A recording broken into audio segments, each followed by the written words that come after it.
اور بڑھاپے میں بھی گناہ ہوتے ہیں. حدیث میں آتا ہے نا کہ اللہ قیامت کے دن بوڑھے زانی کی طرف نظر اٹھا کے نہیں دیکھیں گے.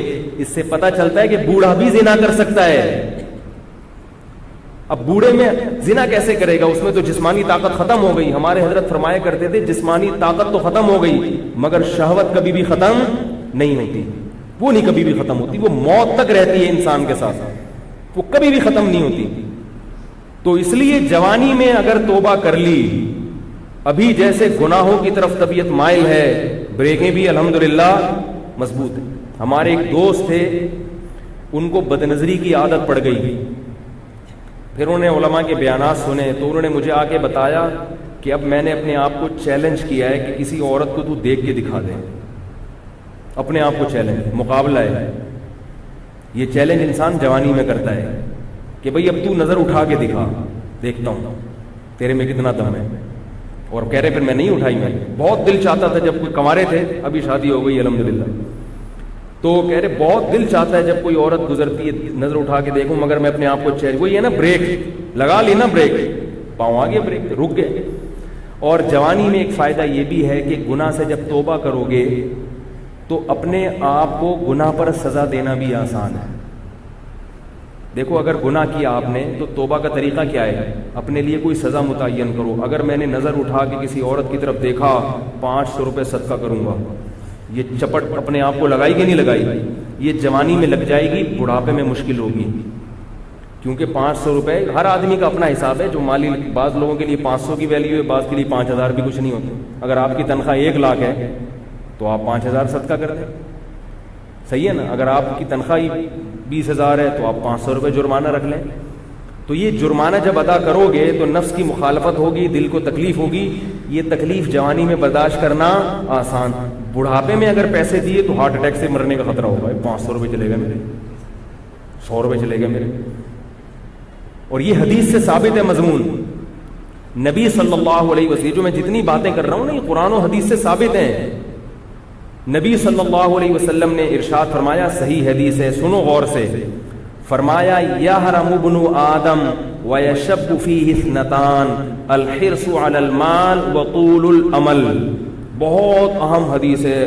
میں سمجھتا ہوں محمد صلی اللہ علیہ وسلم کی نبوت کی بہت بڑی دلیل ہے یہ حدیث.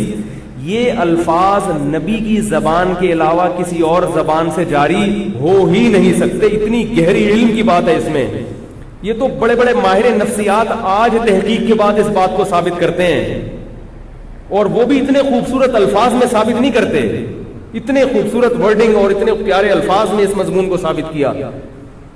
وہ کیا ہے؟ آپ صلی اللہ علیہ وسلم نے فرمایا, انسان جیسے جیسے بوڑھا ہوتا ہے, خوب اچھی طرح سمجھو, اور کسی اور کے بارے میں نہیں کہ آپ اپنے علاقوں کے بوڑھوں کو دیکھنا شروع کر دیں, یار یہ ایسے ہیں. اپنے بارے میں ہر آدمی, میں اپنے بارے میں یہ حدیث بیان کر رہا ہوں کہ میں اپنے گریبان میں جھانک کے دیکھوں.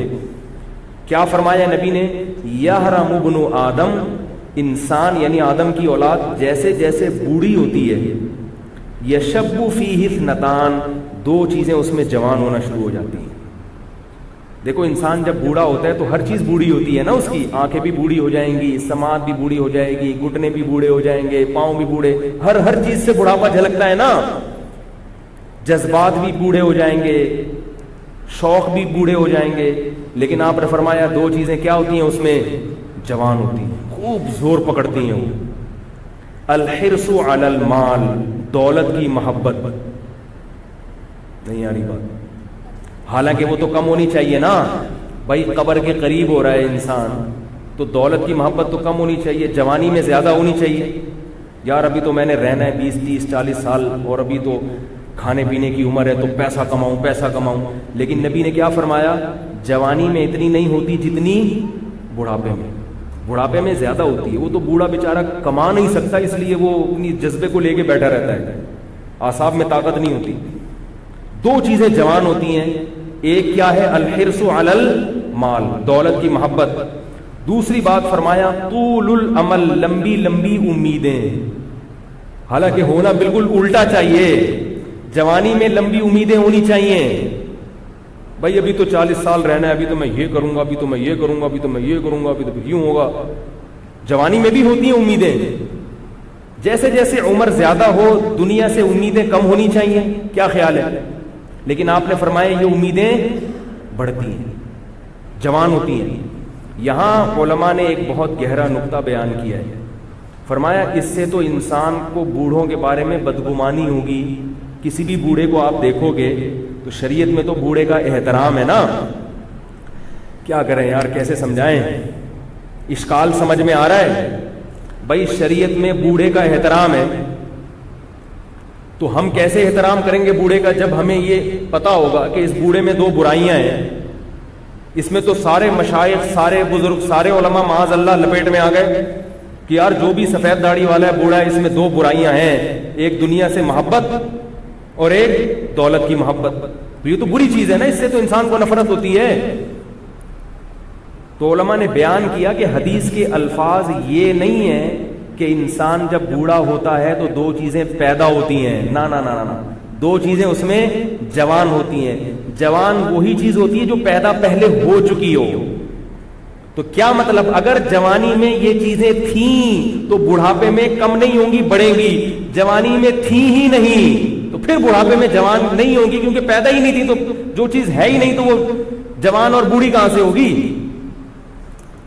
اگلی دفعہ میں فوج کو بلاؤں گا سمجھانے کے لیے، پولیس تو کئی دفعہ بلائی ہے مگر سمجھ میں نہیں آیا۔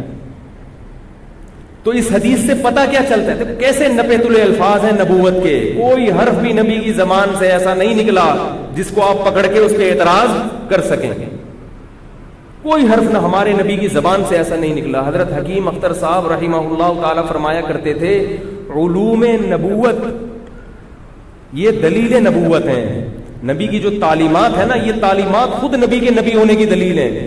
1400 سال پہلے جب نہ لکھنا پڑھنا آپ صلی اللہ علیہ وسلم جانتے تھے، نہ کوئی ایسی چیزیں سائنس اور ٹیکنالوجی اور ایسے جو ہے فلسفہ وجود میں آیا تھا، اور پیدائشی یتیم ان کی زبان سے اللہ نے کیسے الفاظ نکلوائے۔ تو اس حدیث سے کیا پتہ چلتا ہے کہ جوانی میں ان دو برائیوں کو ختم کر لو تو بڑھاپا اچھا گزرے گا۔ جوانی میں اگر ختم نہیں کی اور یہ سوچا کہ یار ابھی تو میں جوان ہوں، کوئی بات نہیں یار، ابھی تو مجھے امیدیں لگانے دو، ایک پلاٹ میں بحریہ ٹاؤن میں لے لیتا ہوں، 10 پلاٹ گلشن معمار میں لے لو، 2-4 اگر ادھر ہو جائیں تو پھر ایسا کروں گا شیخ چلی کی طرح منصوبے بنا رہا ہے بیٹھ کے۔ کسی نے سمجھایا بھائی تو اپنی قبر کو دیکھ، بولے بھائی جب 40 45 50 کے ہو جائیں گے ایک قبر کے قریب تو پھر دیکھ لیں گے قبر کو۔ تو حدیث میں اس نظریے کی نفی ہے کہ نہیں پھر نہیں دیکھے گا، ابھی 20 پلاٹ جمع کرنے کا شوق ہے نا، تو جب تھوڑا بوڑھا ہوگا تو 40 پلاٹ کا شوق پیدا ہو جائے گا، یہ بڑھے گا کم نہیں ہوگا، ابھی سے ختم کر لو، اس ابھی بریک لگا دو، بعد میں بریکیں فیل ہیں، نئی گاڑی ہے ابھی بریک لگا لو، ٹھیک ہے نا؟ گاڑی کے پرانا ہونے کا انتظار کرو گے تو بریک شو بھی پرانے ہو چکے ہوں گے، 25-30 بندوں کو مار کے چوتھی دفعہ میں جا کے لگے گی، اور وہ بھی جب لگائے، ورنہ تو آج کل ایسی بریکیں فیل ہوتی ہیں بڑھاپے میں پھر سیدھا ہی نہیں ہوتا انسان۔ اس کی ایک اور دلیل جو میں دعویٰ کر رہا ہوں، اس کی ایک اور دلیل، یہ تو حدیث سے دلیل ہے، بزرگوں کے اقوال سے دلیل، ایک مشاہدے سے دلیل، مشاہدہ بھی تو ایک دلیل ہے نا۔ دیکھو جیسے گناہگار گناہوں سے توبہ کرتا ہے، ایسے ہی کافر جو توبہ کرتا ہے وہ کس جرم سے کرتا ہے؟ کفر سے۔ یہ بھی تو ایک جرم ہے نا کفر، جس پہ اس کو قربانی دینی پڑتی ہے، اور کافر کی قربانی مسلمان کی قربانی سے زیادہ ہے، کیونکہ کافر جب قربانی دیتا ہے اسے پورا خاندان چھوڑنا پڑتا ہے، اپنا پورا مذہب تبدیل کرنا پڑتا ہے، وراثت سے محروم ہونا پڑتا ہے۔ ایک عیسائی اگر مسلمان ہو گیا اب اسے عیسائیوں کی وراثت نہیں ملے گی۔ بیوی کا نکاح، بیوی نے اگر اسلام قبول نہیں کیا نکاح ختم ہو جائے۔ عیسائی عورت کا تو خیر برقرار رہتا ہے، لیکن اگر اس کے اپوزٹ ہو، مرد جو تھا وہ عورت مسلمان ہو گئی اور مرد عیسائی ہے، اور مرد نے اسلام قبول نہیں کیا، نکاح ختم ہو جائے گا۔ تو کتنی بڑی قربانی ہے عورت کے لیے، کتنی بڑی قربانی۔ ہندو کے لیے بہت بڑی قربانی اپنے مذہب کو چھوڑنا، عیسائی کے لیے بہت، اور ان کی عورتوں کے لیے تو اور بڑی قربانی ہے، کیونکہ عورت تو پورے خاندان سے کٹ جاتی ہے، بچوں سے محروم ہو جاتی۔ میں ایسی عورتوں کو جانتا ہوں، عیسائی عورت نے اسلام قبول کیا، بچے باغی ہو گئے، شوہر نے چھوڑ دیا، خاندان نے نکال دیا اس کو، مگر اللہ کے دین پر ڈٹی رہی ہے مضبوطی سے۔ یہ عورتوں کی قربانی ہے۔